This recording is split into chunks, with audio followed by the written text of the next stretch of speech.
In this lesson, moving forward, I'm going to talk about various network tools, physical tools that are required within the networking industry, such as the crimping tool, the wire cutters, cable testers, and so on.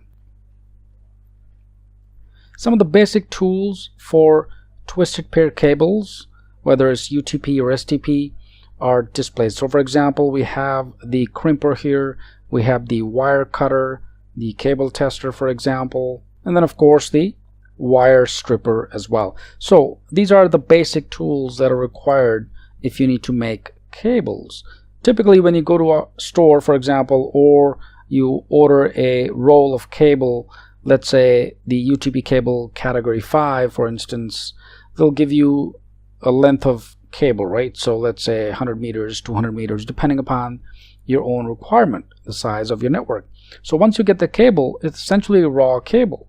You need to take the ends of the cable and then use these tools to make those connectors, or connect the RJ45 connectors, for instance, so that they can be plugged into your computer, your laptop, or your network switch, hub, or servers. So the patch panel and RJ45 jack. A network patch panel is simply a mounted hardware device that includes a number of ports that enable the local area network interconnections and management. So this is just like basically a device, a physical device that has various jacks, right? And this is where you can plug in all the cables. So one cable goes to the computer, for example, and then one would end up with the patch panel.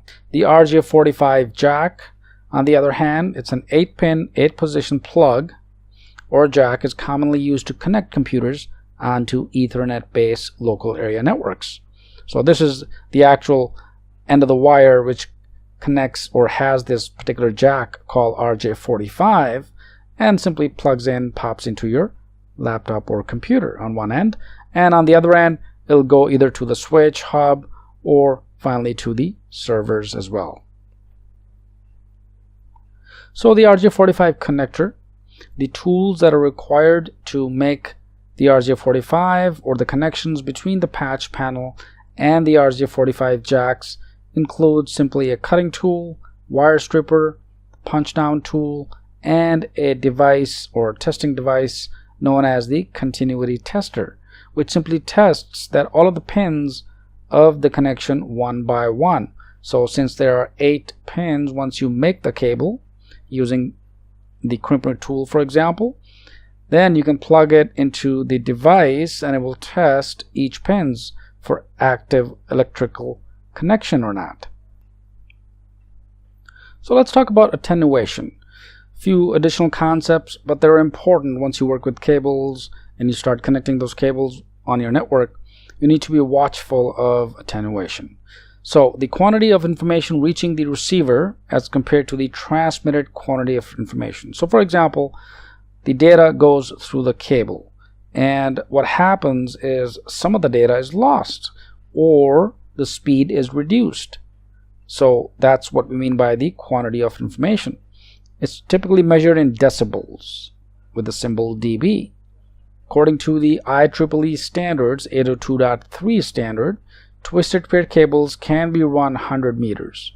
So what that means is once the length of a twisted pair cable reaches 100 meters, anything beyond 100 meters, you will have some kind of attenuation, which is essentially a loss of signal.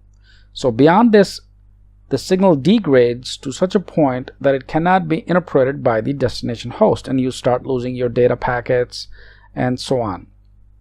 So the rule of thumb is basically 100 meters of cable. After that you will lose the signal. And there are other factors that also fall within attenuation, and I'll talk about that next. Interference, anything that disrupts or modifies a signal that is traveling along the cable wire. So electrical sources, for example, lights, outlets, motors, appliances, anything that is run on electricity and is near your STP or UTP cable rather, you will find not only interference but also attenuation as well. So copper cable and network devices should be kept away from these electrical devices, and that's important to remember, and cables at all possible.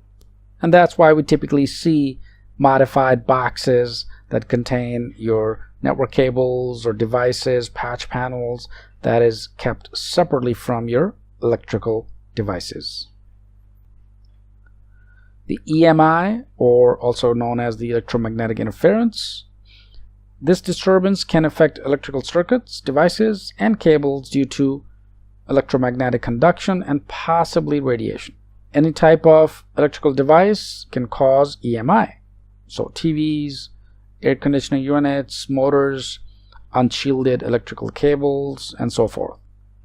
So copper-based cables, for instance, and network devices, once again, should be kept away from these electrical devices and cables to prevent any network communication issues, attenuation, or interference. So in this lesson, I just wanted to talk about different network cabling tools and a couple of concepts to be watchful of while you're doing your cabling on your network. So I hope this helps. Let's move to the next lesson.